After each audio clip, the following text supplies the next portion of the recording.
volta com o nosso Papo Livre de hoje. Neste segundo bloco eu recebo a Maria do Céu Lopes Henrich. Ela que é escritora e assina com o pseudônimo de Aruangua. Maria do Céu, obrigado por estar aqui com a gente e começar explicando o que quer dizer Aruangua. Eu que agradeço a oportunidade de estar aqui. E convido a todos a conhecer o meu novo livro, que é o Guerra do Talco e outras crônicas, histórias de avós e netos para não perder a meninice, que está aqui. A gente vai falar sobre esse livro, vai falar também sobre o primeiro livro, né? Por que você assina com esse pseudônimo? Sim, o pseudônimo Aruangua vem do nome de um pântano muito grande, que é justamente onde a cidade onde eu nasci foi erguida. Tá certo. Esqueci de falar na abertura, inclusive. A Beira. Ela é de Moçambique, ela nasceu em Moçambique e veio para o Brasil em 75. Isso mesmo. Bom, obviamente por causa dos conflitos que haviam no país naquela época. E vocês vieram direto para o Brasil para onde? Nós viemos para o Rio de Janeiro. Já tinha parente aqui, alguma coisa ou não? Não, nós viemos sem conhecer ninguém. Sem eira nem beira. Sem eira nem beira. Foi uma situação bem complicada. Acabamos chegando em 3 famílias num apartamento no centro do Rio de Janeiro, no meio ali do Meretrício. Uhum. Foi uma situação muito chocante para mim. Eu tinha 15 anos de idade, né? Ainda muito ingênua. Uhum. Foi meio chocante. Uma coisa de maluco. E você fala sobre isso nesse Memórias Agridoces do Exílio, que é o seu primeiro livro da Maria do Céu. Você publicou ele quando? Sim, esse foi em 2011. Tá. Nesse livro eu trato da questão da dor do desterro, né? Uhum. Que foi uma coisa que ficou meio truncada durante quase 37 anos, mais ou menos. Então, em determinado momento, eu acabei reencontrando muita gente na internet, gente que eu não via desde aquela época. E foi meio que uma catarse, né? Foi um momento em que eu pude tratar essa dor do desterro, né? Foi uma coisa meio que proibida para nós, a nossa geração que nasceu na África e que, enfim, tivemos que sair no meio daquela descolonização meio aloprada, né? Totalmente. Nós não tivemos essa oportunidade de chorar essa dor, né? Ao contrário, nós passamos um momento assim de vergonha, né? Nossos pais eram chamados de exploradores e tal, não sei o quê. E foi uma época que nós não tivemos muita oportunidade de falar sobre aquela situação toda muito confusa, muito complicada, um conflito muito sério entre 2 potências, né, que se guerreavam, e nenhuma das duas queria o advento da comunidade dos Palopes, né? Na verdade, eles brigavam, mas assim, ninguém queria ficar nem com o ônus da derrota, nem com o troféu da vitória. Não, eles queriam que a gente se ferrasse mesmo. Eles não queriam a comunidade de língua portuguesa, né? Uhum. Então, eles queriam que tudo corresse muito mal mesmo. Tanto os americanos quanto os russos. Era o famoso quanto melhor, pior. Isso, era isso, mais ou menos, né? Só nós é que não tínhamos dado conta disso, né? E aí, nesse momento, o seu pai fazia o que lá? Então, meu pai, na época, já era vereador na cidade, né? Tem esse agravante ainda, por né? apelo mesmo dos comerciantes, eles pediram que ele se candidatasse. E, na época, ele era vereador, acabou até uns anos antes, já na época que o Marcelo Caetano, quando o Salazar morreu, o Marcelo Caetano, ele tentou uma abertura, né, naquela situação de ditadura, e as pessoas também nas colônias começaram a se articular para se prepararem para uma independência, né? Meu pai, como democrata que ele era e um pacifista ferrenho, né?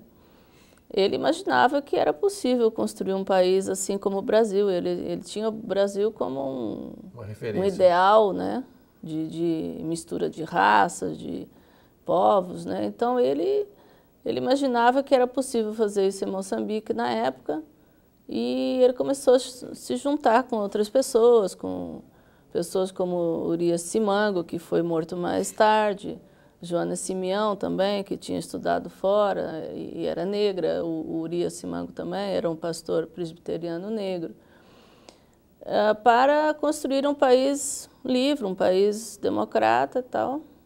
Mas não foi possível, porque naquela época, logo após o 25 de abril, Portugal virou muito à esquerda, uma esquerda muito radical, e com isso a intenção era mesmo que o bloco comunista se agiganta, né? E os portugueses resolveram entregar as colônias aos grupos terroristas de extrema esquerda. Então, com isso, eles abafaram todos os movimentos democratas, né? Perseguiram todo mundo, mataram gente. Foi uma situação muito, muito complicada, né? Meu pai foi preso 3 vezes. Uma das vezes nós não sabíamos o que era feito dele. Foi uma situação desesperadora.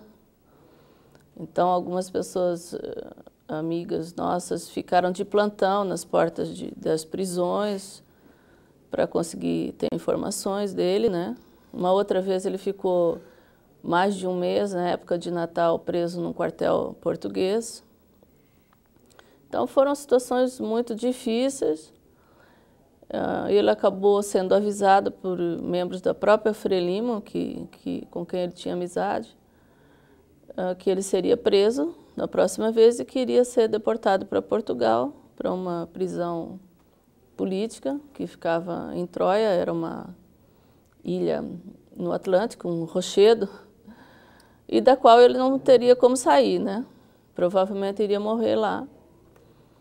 Então ele fugiu pela fronteira, deixou para trás a mim, os meus irmãos, minha mãe, minha avó, e nós naquela situação de desespero, esperando ele ligar, para saber se ele tinha ou não conseguido chegar do outro lado da fronteira.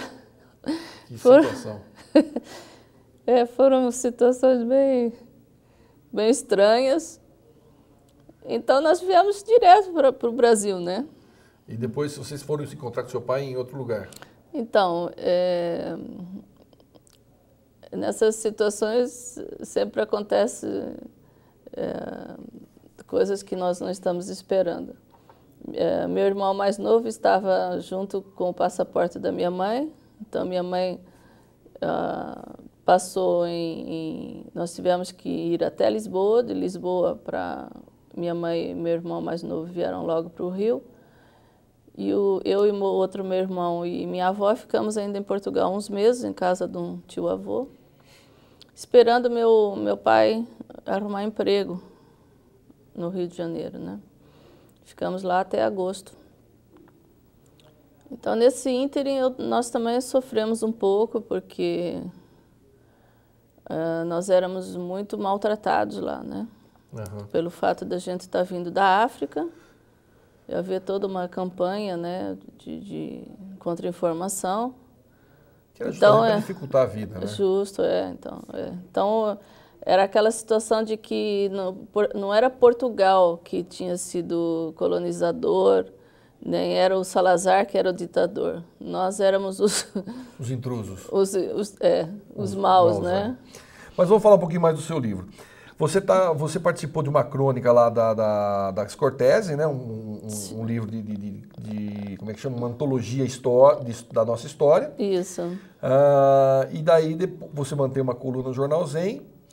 E o que é o projeto Casca de Banana?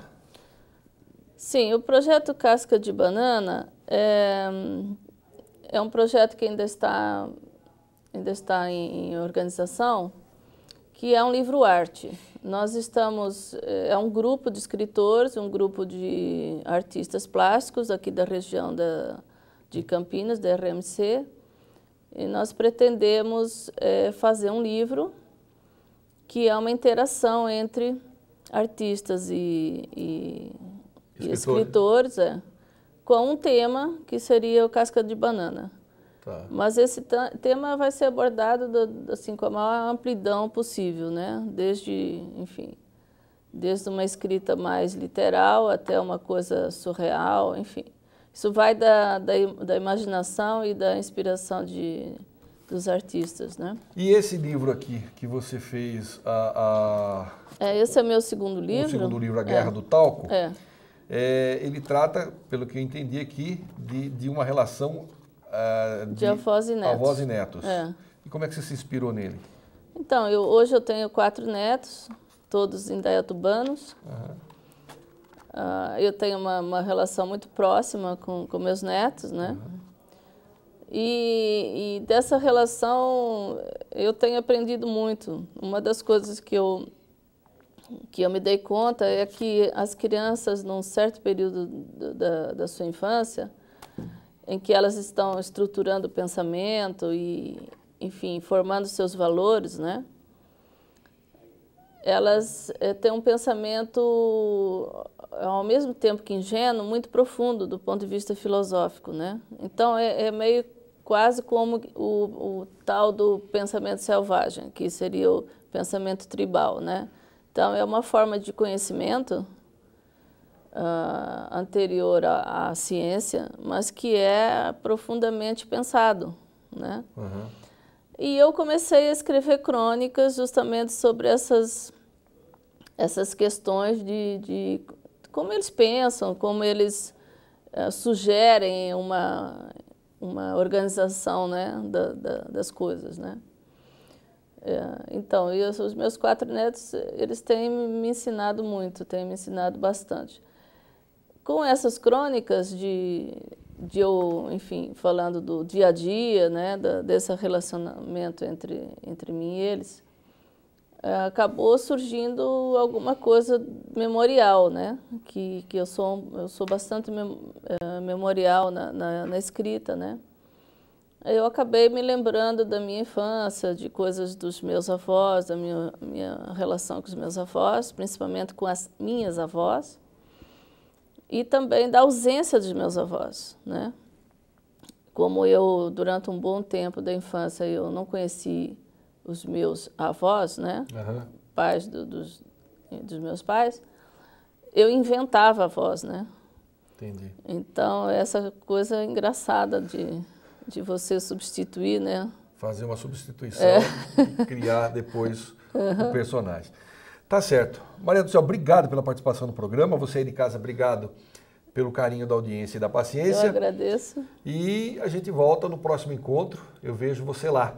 Não se esqueça, entrando na internet, procure a gente no Facebook, dá um curtir na nossa página, na nossa fanpage e no YouTube, já que você está entrando para assistir o nosso canal no YouTube, você curte o nosso canal e se inscreve nele também. Isso ajuda muito a divulgar a nossa programação. Até o nosso próximo encontro. Fique com Deus e muita paz para você também nesse dia.